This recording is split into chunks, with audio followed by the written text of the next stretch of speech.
कहानी नीरू की है। पंजाब की नीरू की शादी दिल्ली के राहुल से होती है। दिल्ली कितना बड़ा शहर है ना, लेकिन आप लोगों का घर तो बहुत छोटा है।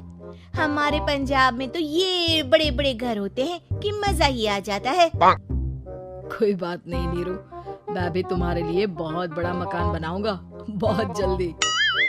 नीरू के पिता जहाँ पंजाब के जाने माने व्यापारी थे, वहीं उसका पति राहुल दिल्ली में एक सिंपल नौकरी करता था। माँ, यहाँ तो घी मक्खन इतना महंगा है कि क्या बताऊं। मैं तो तरस ही जाती हूँ घी खाने के लिए। नीरू की माँ को ये सुनकर बहुत दुख होता है। मेरी बेटी को घी नसीब नहीं हो रहा है और ये बहू यहाँ बैठकर घी में शक्कर डाल रही है। देख वनिता, मैं साफ कह रही हूँ, इस घर में जितना घी आएगा उतना ही मेरी बेटी के घर दिल्ली भी जाएगा। अरे ये क्या बात होती है माँ जी? बेटी का उतना ही करो जो अच्छा लगे। अब क्या मायके से घी और मक्खन तक की सप्लाई करोगी आप? हाँ, मेरी बेटी किसी चीज को तरसे मुझसे बर्दाश्त नहीं होता। अब क्या था, नीरू के मायके में 2 किलो घी आता तो 2 किलो दिल्ली जाता नीरू के पास। एक दिन, माँ बड़ी गर्मी पड़ती है दिल्ली में। इस घर में तो एक ही एसी है और वो भी ड्राइंग रूम में। सारा परिवार एक ही कमरे में सोता है। बेटा, वो तो हर घर की कहानी है। यहाँ भी एक ही एसी है। अरे बिल इतना आता है कि क्या बोलूं। तभी वहाँ राकेश आ जाता है। माँ, थोड़ी देर में यहाँ कुछ प्लम्बर आएंगे मेरे कमरे में एसी लगाने। जरा ध्यान से लगवा देना ना माँ। ओए, ऐसे कैसे तेरे कमरे में एसी लगेगा? हाँ राकेश, एक बार बात तो कर लेता। अरे पापा, वो वनिता को गर्मी में नींद नहीं आती। ड्राइंग रूम में सबके साथ सोने में वो अनकंफर्टेबल है, इसलिए। अरे पूरे परिवार के साथ वहाँ तेरी बहन नीरू भी तो सोती है। वो नहीं हो रही क्या अनकंफर्टेबल? समझ रहा है ना? अगर एसी लगेगा तो एक दिल्ली में तेरी बहन के कमरे में भी लगेगा, तभी तू लगा सकेगा। राकेश वनिता को सारी बात बताता है। वनिता करती भी क्या, मन मारकर बैठ जाती है। माँ, ये लोग ठीक नहीं है, क्या करूँ मैं? अरे बेटी, यहाँ आ जा, तू यहाँ आकर रह ले। अरे छोड़ दे ऐसे पति को। कैसे छोड़ दूँ माँ? समाज क्या कहेगा, लोग क्या कहेंगे? वैसे भी मेरा एक बेटा है मयंक। अरे हटा बेटा, तेरी उम्र ही क्या है, इतनी परेशान रहेगी तो काम कैसे चलेगा। खैर, बात आई गई हो जाती है। माँ को लगता है कि नीरू ठीक है, तो वहीं नीरू के मन में एक ही लाइन चल रही होती है, यहाँ आजा। माँ ने तो बोल ही दिया है कि यहाँ आजा। बस मयंक थोड़ा सा बड़ा हो जाए, इन गरीबों को छोड़कर मैं वापस माँ के पास ही चली जाऊंगी। वो इसी सोच में बाजार में चल रही थी कि मैम, आपका दुपट्टा जमीन को छू रहा है। नीरू जैसे ही उस लड़की की तरफ देखती है, देखती ही रह जाती है। हाय रे, कितना सुंदर लड़का है ये। अब क्या हुआ? मैंने कहा आपका दुपट्टा। तो खुद ही उठाकर दे दो ना। लड़का समझ जाता है कि नीरू उस पर फिदा हो चुकी है। वो उससे उसका नंबर लेकर चला जाता है। अब क्या था, नीरू और रोहित में लगातार बातें होने लगती है। मैं हरियाणा का रहने वाला हूँ, यहाँ एक बड़ी कंपनी का मैनेजर हूँ। अच्छा, और कितने बच्चे हैं तुम्हारे? बच्चे? अरे मेरी तो शादी भी नहीं हुई है। तुम बताओ, शादी करोगी?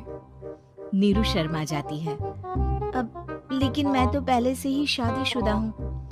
मुझे फर्क नहीं पड़ता, बस तुम शादी कर लो, भाग चलते हैं। बहुत पैसे वाला हूँ मैं, हमेशा खुश रखूंगा तुम्हें।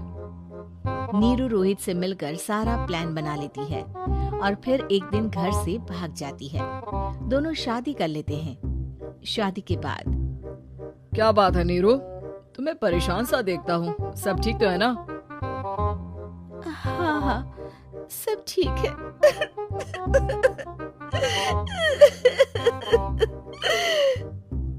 ये कहते कहते ही वो रोने लगती है। अरे क्या हो गया, रो क्यों रही हो?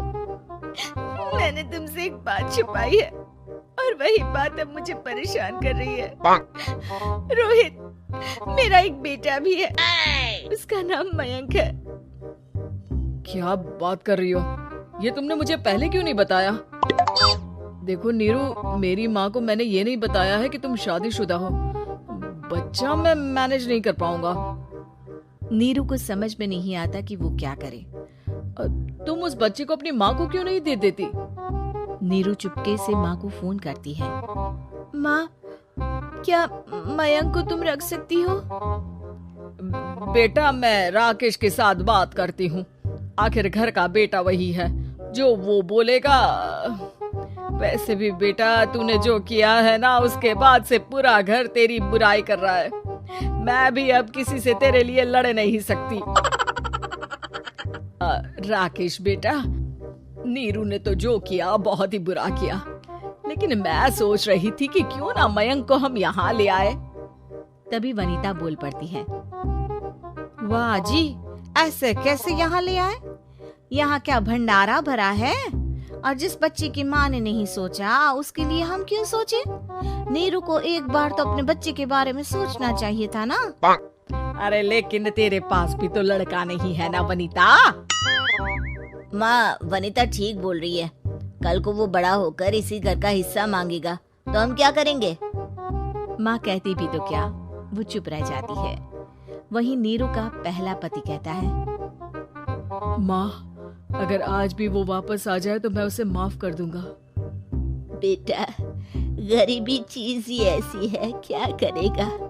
तू तो अब मयंक का सोच। वो बेचारा तो बिना माँ का हो गया। मयंक की खातिर तू दूसरी शादी कर ले बेटा। लोगों के लाख समझाने के बाद नीरू के पहले पति की शादी रिद्धि से हो जाती है, जिसके पहले पति से 2 बच्चे होते हैं। देखो जी, मैंने शादी सिर्फ बच्चे के खातिर की है। मैंने भी शादी सिर्फ बच्चों के खातिर की है। वहीं नीरू के दूसरे पति के मन में ये बात घर कर जाती है कि नीरू एक मासूम बच्चे को उसके खातिर छोड़ कर आई है। अब देखो नीरू, मुझे लगता है कि जो औरत अपनी कोख का बच्चा छोड़ सकती है, वो तो कुछ भी कर सकती है। कल को तुम्हें मुझसे अच्छा कोई मिल गया तो तुम तो मुझे भी बाय बाय कर दोगी ना।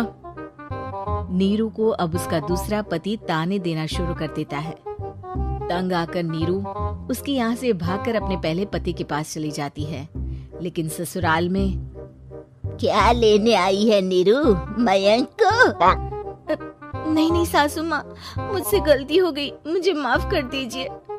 नीरू, अब वक्त खत्म हो गया है, मेरी शादी हो चुकी है। तो छोड़ दो ना उसे, हमारा बच्चा है। मैं आपको अपनी माँ नहीं मानता, मेरी नहीं मान तो बात अच्छी है।